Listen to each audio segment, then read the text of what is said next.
আজকে আমি মুড়ির মোয়া বানাবো গুড় দিয়ে। এভাবে বানান, লক্ষ্মী গণেশ পুজোতে কিন্তু লাগে। এখানে আমি সরু মুড়িটা নিয়েছি, সরু দানা মুড়িটা হলে বেশি ভালো হয়। আর এখানে আখের গুড় নিয়েছি। আখের গুড়টা প্রথমেই কড়াতে দিয়ে দেবো। চাইলে আপনারা বেশি কম করেও করে নিতে পারেন। এই মোয়াটা, মুড়ির মোয়াটা সামান্য একটু জল দিয়ে ফুটিয়ে নাড়িয়ে চেড়ে নিতে হবে। খুব ভালোভাবে দেখুন ফুটে একটা এরকম একটা চটচটে হয়ে যাচ্ছে। আরও ভালোভাবে নাড়িয়ে চাড়িয়ে নিতে হবে। নাড়তে নাড়তে দেখবেন একটা চটচটে হয়ে যাবে। হাত দিয়ে ধরলেই কিন্তু বোঝা যাবে যে একটা তার হচ্ছে হালকা হালকা। তখনই বুঝতে হবে যে গুড়ের পাকটা কিন্তু রেডি হয়ে গেছে।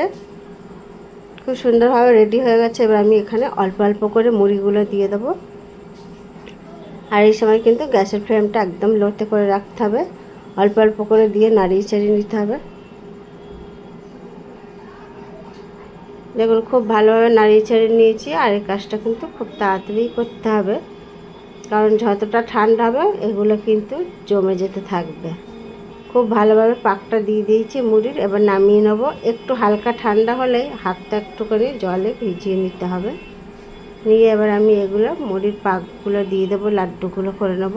মুড়ির মোয়াগুলো একটু গরম আছে, কিন্তু গরম থাকতে থাকতে করে নিতে হবে। ঠান্ডা হয়ে গেলে কিন্তু এগুলো আর জমবে না, মানে গোল হবে না আর কি। এইভাবেই আমি মুড়ির মোয়াগুলো চেপে চেপে দুই হাত দিয়ে বানিয়ে নিচ্ছি দেখুন। আর এগুলো ঠান্ডা হয়ে গেলে কিন্তু খুবই শক্ত হয়ে যায়। দেখুন একটা মোয়া রেডি হয়ে গেছে। এইভাবে বাকি মোয়াগুলো আমি রেডি করে নেব। এই মোয়াটা বানানো এখন কতটা শক্ত হয়েছে দেখুন, বানাতে একেবারে সহজ। রেসিপিটা ভালো লাগলে সাবস্ক্রাইব করে